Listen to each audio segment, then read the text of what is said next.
People often ask me what my favorite cruise line is and what cruise lines I might not like so much. And after completing over 40 cruises on 8 different cruise lines, I've definitely developed a strong preference when it comes to cruise line selection. Hello everyone, my name is Zach. I am the Traveling Man. And in this video, I'm going to rank and order from worst to best the cruise lines I've been on. From cruise lines that I've sworn I will never sail with again to lines I just can't stay away from. Let's go ahead and dive right on into this list. First up at number 8 is a cruise line that not only had me saying no thanks, but also never again. MSC Cruises without a doubt wins the award for the worst cruise ship experience to date. I sailed on MSC Divina a few years ago on a 3-night sailing from Port Canaveral down to their private island, Ocean Cay, and there were just so many things that I disliked about this cruise. So many things that were just so weird and unusual about the ship. The ship wasn't even that old. It debuted in like 2012, but it had such a gaudy and unpleasant experience. And I'm a big foodie when it comes to cruising, and the food on MSC was so disappointing. I think the only food I liked on the entire ship was the pizza that they offered on the buffet, which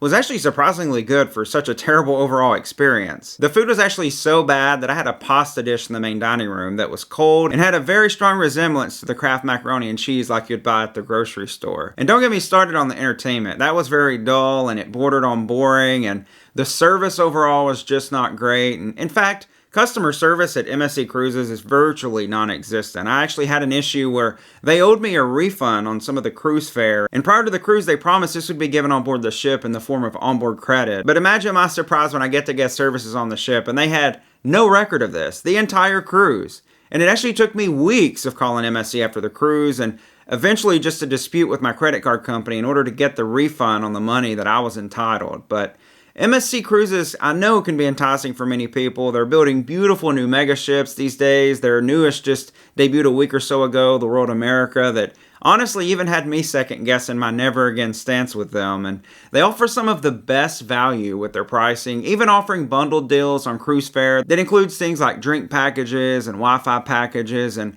y'all, Wi-Fi is a big deal to me. I know there are varying opinions on needing a Wi-Fi package on vacation, but as a content creator, I like to share my experiences in real time with my audience, and as a solo traveler, I like to stay connected with friends and family back home. I'll usually purchase the streaming Wi-Fi package on any cruise I go on because I like to bring along my iPad to stream movies and my favorite television shows. Speaking of which, I don't know if you know this or not, but you do have to be very careful there because when you join the ship's Wi-Fi, you'll usually be hitting a server in a completely different country, which can actually cause the streaming services to restrict you from certain movies or television shows. And I've had this happen to me so many times, but I'm happy to report that I've recently found a solution to all of this, because recently I discovered NordVPN and now use this both at home and on all of my travels. You might be asking, well, what's a NordVPN? Well, VPN stands for Virtual Private Network, and this allows me to connect to a server in any country and even any city of my choosing. And through NordVPN, there are hundreds to choose from, meaning even when I'm thousands of miles away from home, I can still stay at home virtually. And it's not just the ability to watch my favorite streaming content from anywhere that I love about NordVPN, but also their commitment to keeping me safe online. When I began using their app, I was amazed and honestly a little bit freaked out at their dark web monitoring, which scans dark web hangouts and alerts me where my information might be up for sale. Then their Threat Protection Pro is always on the lookout to block phishing sites and avoid malware, helping to keep my time online as safe as it can be. And because I love these benefits so much, I partnered with NordVPN to bring this service to you. Right now, using my unique link, which I've included down in the description below, you can get 4 months for free on a 2-year plan. And the best part is it's all risk-free with NordVPN's 30-day money-back guarantee. And one of the sweetest parts of the deal, to me at least, is when you sign up, you'll be able to use NordVPN on up to 10 devices, meaning you're ready to travel the globe, stay connected, and still stream all of your favorite content, all with the security of knowing you're protected while you do it. But even with the ability to stream my shows, included Wi-Fi and enticing new ships, I just don't have a favorable opinion of MSC Cruises, and they are by far the worst cruise line I've sailed on. But will new ships like World America bring me back? I guess we'll just have to see about that one. At number 7 is a brand new cruise line that, unlike MSC Cruises, I'm actually excited to try again. Margaritaville at Sea debuted a couple years back with their first ship, the Margaritaville at Sea Paradise.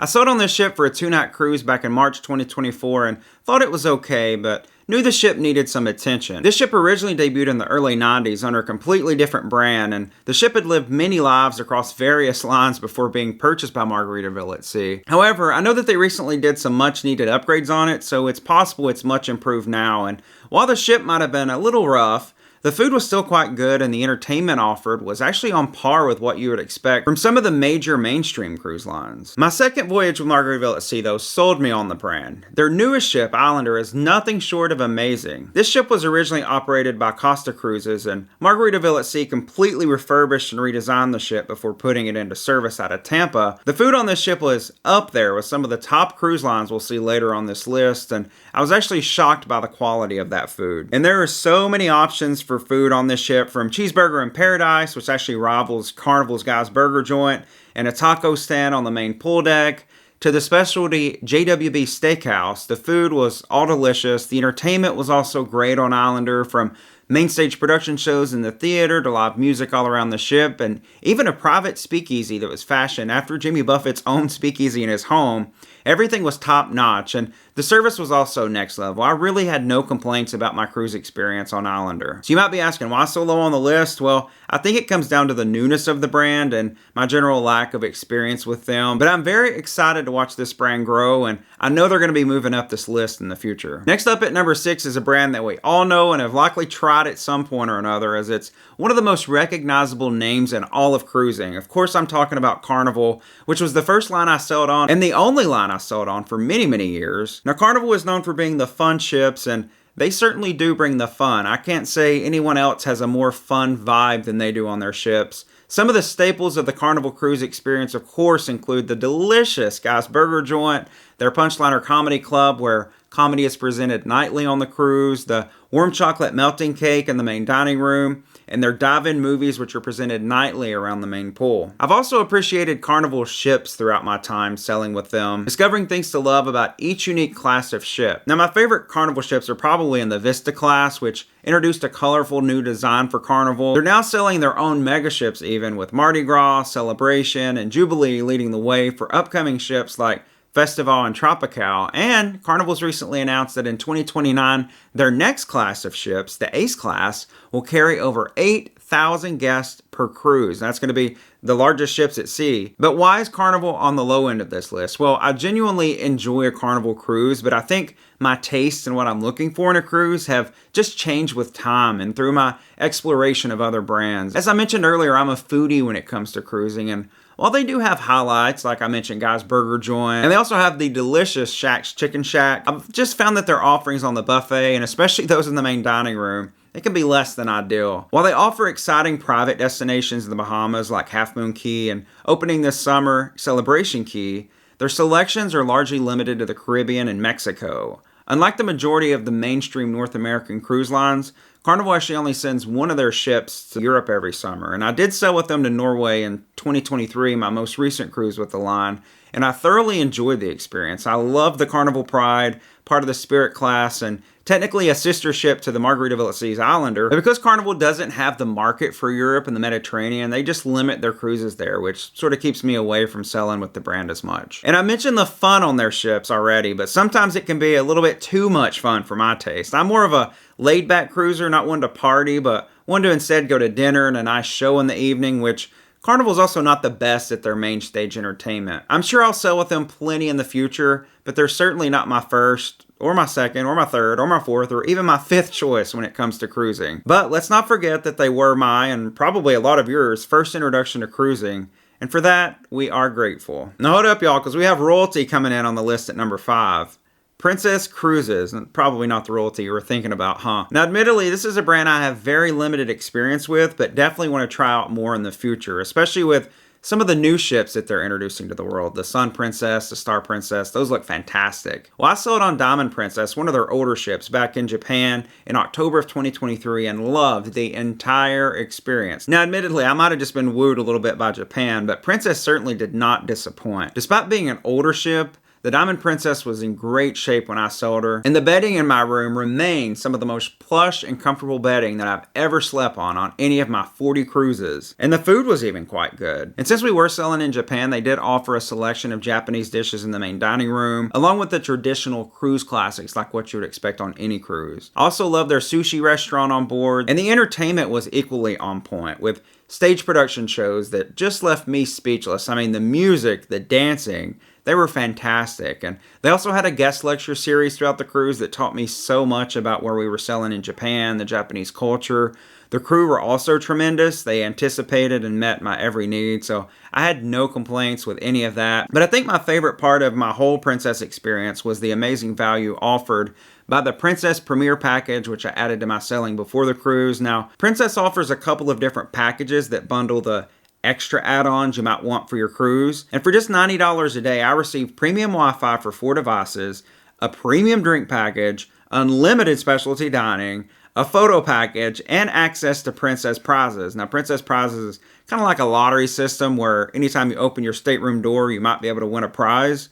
Well, the final night of the cruise, I actually returned to my cabin for the last time, opened my door, and it came up on the door that I won $250 onboard credit, which was enough to cover excursions I had booked throughout the cruise. And something else I loved about Princess was the medallion technology on board. Now, the medallion is a wearable key card. It's kind of like my Apple Watch here. That'll get you into your room, and it will interact with various displays around the ship so that you can like book dining reservations and things. And then their Ocean Now food and drink delivery service was also incredible, and just like nothing else I'd ever experienced on a cruise before up until that point. I was able to order room service to multiple locations around the ship, not just my stateroom, and complete with drinks. You could even do cocktails and alcoholic drinks in addition to sodas and coffees and things. Now, I need to do a better job at prioritizing this, but I cannot wait to sell more with Princess in the future. In addition to selling in the Caribbean and Mexico, they're also one of the leading lines in the Alaskan cruise experience, or so I've heard, and they also offer cruises in Asia, Australia, Europe, and other parts of the world.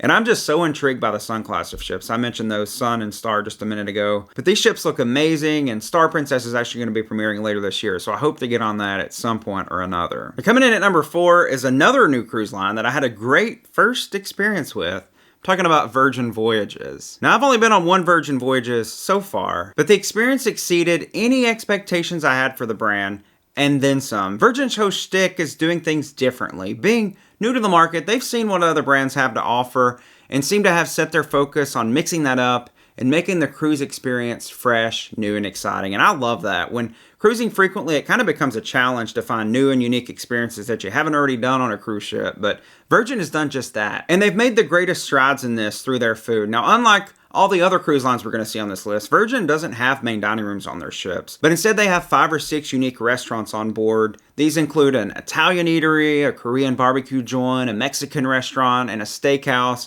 and some of the best breakfast you'll find at sea. The best part about the food on Virgin, though, is that it's all included, meaning there are no specialty restaurants that a lot more money for once you're on board. In fact, you'll find little nickel and diming on Virgin ships. Now, speaking of their ships, they're almost boring, let's just be honest, with their boring gray outward aesthetic. And I was actually a bit worried I wouldn't like the ship and how it looked, seeing it in videos and pictures, but I actually ended up loving it. Again, it's different. Now, the entertainment could be wild at times, but it was also different. Now, the cool thing about Virgin Voyages is that their main theater isn't really a theater at all, but more like a gymnasium. It's a transformative space, sometimes being a theater and sometimes being a gymnasium. It all depends on whatever show you're watching. And I love the entertainment on board just as much as I love the food on board. Now, I was a bit hesitant to try Virgin because, as I've already mentioned, I'm not a partier, and it seemed like that might be the overall vibe, but I was completely wrong with this assumption. And that's not to say that there's not some partying on board, and partying's not an option, but you don't have to be in the middle of that if you elect not to. You can go to your room, you can find other quiet places around the ship. It's just like any other cruise line. You don't have to go to the deck parties if you don't want to. You don't have to engage in the party, but you can do other things instead, like taking a swing on your balcony hammock, which is an industry first, and also one of my favorite things about the entire Virgin experience. The delicious food, the fresh entertainment, and the unique ships and atmosphere, the variety of itinerary options, all combined to make Virgin Voyages a different experience, and one I can't wait to try again in the future. It's simply just brilliant. All right, so now we're headed right into the top 3, and I have to say this was very difficult. There's a lot of recent movement in this top 3 for me, a lot of recent cruise experiences I've had with these lines that were just all so great. I have reasons for all of these next three to be number one, but there can only be one. So without further ado, let's jump right on in. And coming in at number three is a cruise line that's become a quick favorite of mine because of the great value this line offers to solo cruisers, which is what I am most of the cruises I go on. And I'm of course talking about Norwegian Cruise Line, and I'm putting them at number three with an asterisk because they could honestly be higher on this list. And that's because I'm so in love with their newest ships, the Prima and Prima Plus class. I just sailed on Norwegian Aqua's maiden voyage a couple weeks ago, and in the review video for that ship, I rated her as the number one cruise ship that I've ever been on. Norwegian has landed themselves at the forefront of creating innovative new ships that just perfectly balance elements of luxury with splashes of fun. Norwegian Aqua and her sisters Prima and Viva have beautiful interior spaces and some of the most spacious staterooms that I've ever seen on any cruise ship, while also featuring aqua slide coasters and go-kart tracks, along with infinity pools, interactive putt-putt golf courses, and interactive basketball courts on their outside deck. It's a really neat balance that they do between luxury and fun on these new ships. This merger creates a cruising experience that's literally for everyone, from families to seasoned cruisers who just want a relaxing experience, which that's what I'm in it for. All right, that sounded a bit like an ad, which I promise you it definitely was not. I'm just in love with these new ships, and the destinations that Norwegian sails to are some of the most diverse of all the mainstream cruise lines. Not only do they do the Caribbean, where they also have a private island in the Bahamas, and a private destination in Belize, but they also sell to Mexico, they go to Alaska, they sell in Asia, Australia, Europe, South America, and even Africa. Not many mainstream cruise lines can say that they go to Africa. I went on a cruise with them last summer on Norwegian Prima. It began in Reykjavik, Iceland, and visited Norway, the Netherlands, and Belgium before it ended in England. And I'm going to be sailing with them very, very soon to Japan and South Korea, and I'm very, very excited for that cruise. And while I've mentioned how great their new ships are, the Breakaway Plus series ships is the other class I've been on, and those are also wonderful. I think Norwegian does a tremendous job of doing their promenade deck on the outside. They just do that better than anyone. The food on board their ships is some of the best at sea, no matter if it's served in the main dining room or in a specialty restaurant. The food has always been delicious and top quality in my experience, and they offer such a wide variety of dining on their ships with a large selection of specialty dining restaurants. However, I do have to mention, be really transparent and honest here, and say that a downside to Norwegian is the level of nickel and diming that goes on board their ships, all the things that they want to charge you for once they've already taken your money and you're on board the ship. To be fair, most cruise lines now do this, but I think Norwegian might just be the greatest offender here when it comes to nickel and diamond. In fact, on one of my recent sailings, they offered Wheel of Fortune as the main stage show one evening, and it was at least $25 to participate virtually if you wanted to be a part of the action and have an opportunity to be called up on stage. And I just didn't think that was fair. I mean, that's a little bit too much, a little bit excessive nickel and diming there. But speaking of entertainment, it can be pretty hit or miss with Norwegian. This is another complaint I've had with them, and this is mostly due to the limited main stage entertainment on some of their ships. When they do have main stage entertainment, they have some of the best at sea. And some of the shows I'm talking about are the Prince Revolution show on Aqua, the Donna Summer musical that they have on Prima, and the Choir of Man that they had on Encore. These remain some of the best shows that I've ever seen on a cruise ship. And despite the nickel and diamond that goes on, Norwegian continues to be the best value for solo cruisers, just like myself. They do offer a selection of staterooms in each category. I'm talking about inside, ocean view, and balcony on every one of their sailings that are exclusively for solo cruisers. These rooms do not carry the usual 200% solo supplement that most of the other cruise lines are going to charge, and they are full-size staterooms. They're not putting you in a closet. Well, some of their ships they are. They do have 99 square foot solo rooms, but for the most part, these solo staterooms, like a solo interior, solo ocean view, solo balcony, are going to be the same size as if you just booked a standard interior, ocean view, or balcony. And this is one of the reasons I've come to love them so much. They are just the best value in cruising for me, and it's not a watered down experience as a result of a cheaper fare. In fact, I'm going to receive things when I book through them and they're more at sea rate. It's going to be a cheaper rate than I can go with other cruise lines, and it's going to come with things like a drink package, specialty dining credits, and even Wi-Fi minutes, which I've already told you how much I love Wi-Fi on a cruise. So now we've made it to number 2. Who is it going to be? And as soon as I tell you who number 2 is, some of you who watch my channel are automatically going to go who number 1 is. You might already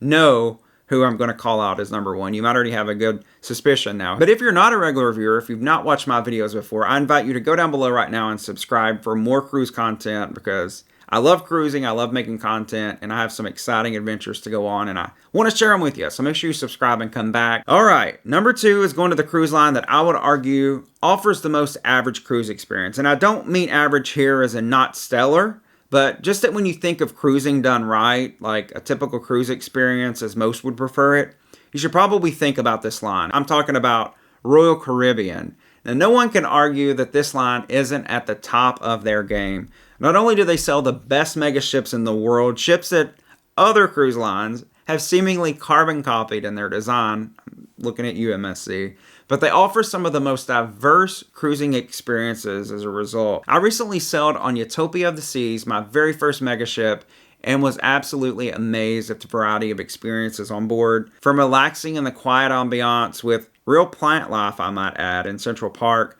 to the pool parties on the main deck, to the thrilling shows at the Aqua Theater on the boardwalk, there is something for every member of the family on board Royal's newest ships.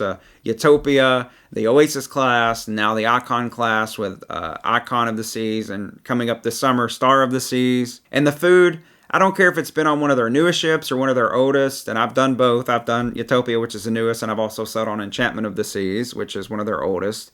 I've always enjoyed the food served all around the ships on Royal. They have some of the best main dining room food at sea, and it's always consistent no matter the ship. And I was amazed at how large a variety of restaurants were offered on Utopia of the Seas. It was more restaurants than I had ever seen on a cruise ship. Honestly, the whole Utopia experience really amazed me like no cruise ever has before. Royal would likely fall under Norwegian in this ranking if it wasn't for my experience on that ship. I'm pretty sure I would have had Norwegian right above Royal, but Utopia sort of changed that all. The entertainment on that ship was just so unbelievable, collectively being the best I've ever seen on any cruise ship. And entertainment has been consistently good across all the Royal cruises I've taken. Now, while I've only sailed them in the Caribbean, and you might be able to guess by this point in the video that destination is very important to me, so it does play quite a factor in how I'm ranking these cruise lines. Well, Royal has destinations covered too. They also sell to Alaska. They sell to Europe and Asia and Australia, and their private island destination in the Bahamas, like everybody else. But Perfect Day at Coco Cay, Royal Caribbean's private island, is one of my favorite ports anywhere. From the fun, bright colors that they have all around the island, to the thrilling water park, to the beautiful and luxurious Coco Beach Club, and the delicious restaurant that they have there. Oh, it's so good, y'all. You have to go to Coco Beach Club. To all the various free beaches that are offered all around the island. I love it when Coco Cay is on the itinerary. And Royal will soon open new Perfect Day locations across the globe, including a Perfect Day Mexico and Costa Maya. Now, regardless of where you sell them, Royal Caribbean promises to offer something that anyone can appreciate. And finally, the number 1 spot, the best cruise line in my opinion and from my experiences, is Celebrity Cruises. And despite selling on them for less than 4 years, they are the cruise line that I have now sailed the most with, and that's because I just love Celebrity Cruises. I first discovered them back in 2021 on a cruise on the new at the time Celebrity Apex, sailing from Athens, Greece. That cruise visited Dubrovnik, which is now a personal favorite of mine. It also went to the Greek Isles, and it remains one of my favorite cruises to date, just because it was such an enlightening moment for me. It was the cruise where I discovered what the perfect dining, service, and relaxation experience at sea looks like. It also showed me what the perfect cruise ship looks like with the Celebrity Apex, which is part of the revolutionary Edge series of ships from Celebrity, and in my opinion, the very best cruise ships at sea. Now, while I can rant all day and tell you how beautiful the Norwegian Prima and her sisters are, it's really the Edge series of ships that have my heart. I've sailed on these ships in Europe and the Caribbean and even Australia. Celebrity has shown me places on the globe that I just never thought I'd see. And it's not just the Edge series, all their ships really offer a relaxed, luxurious environment. Now, one thing I will say about Celebrity is they are technically a premium brand, a premium line, which similar to Princess and Holland America. This means you're less likely to see children on board those ships. You're less likely to see the young ones. And this is because they lack things like water slides and roller coasters and other family attractions on their ships. Now, if you're looking for a family vacation, I would recommend you try out Royal Caribbean.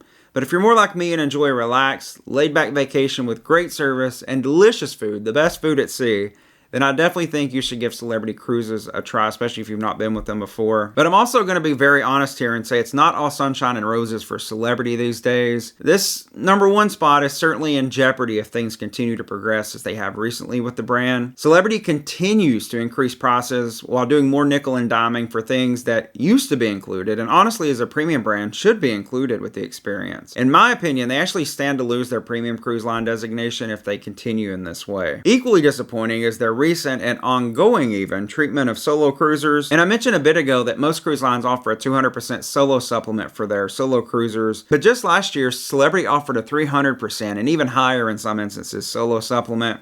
And to me, this signaled to solo cruisers that they might not be as welcome on their ship. They want couples and families more than they want solo cruisers. And that's just really, I don't know, it bothered me. It really put a bad taste in my mouth with Celebrity. But Celebrity has since reversed that policy, but they do continue to restrict the category stateroom that solo cruisers can book, often pigeonholing us into veranda or suite staterooms so they can charge more money because those are the most expensive staterooms on the ship. They can get more money out of the solo cruisers and say, oh, we fixed the 300% solo supplement. It's back to 200% now, but they're not letting us book available staterooms in the interior and ocean view categories. Now, this is unacceptable, and continuance of these policies will absolutely determine my future with the brand. But today they are #1 on my list, but as I said, that crown is certainly up for grabs. And so that's it for my ranking. Now, I will acknowledge that there are some brands that you might be missing from this list, like Holland America and others, and these are brands that I hope that I will be able to cruise in the coming years. But I'm curious to know, what brands would you have liked to have seen on my list, or who would you like to see me cruise with in the future? Who would you like me to add to this list? And also, what did you think of my ranking? Was I right? Was I wrong? Do you agree? Do you disagree? Let me know down in the comments. Leave a like if you enjoyed the video, and please subscribe if you haven't already. We have a lot of cruise adventures to go on very soon. Thank you so much for watching, and I'll see you on the next adventure.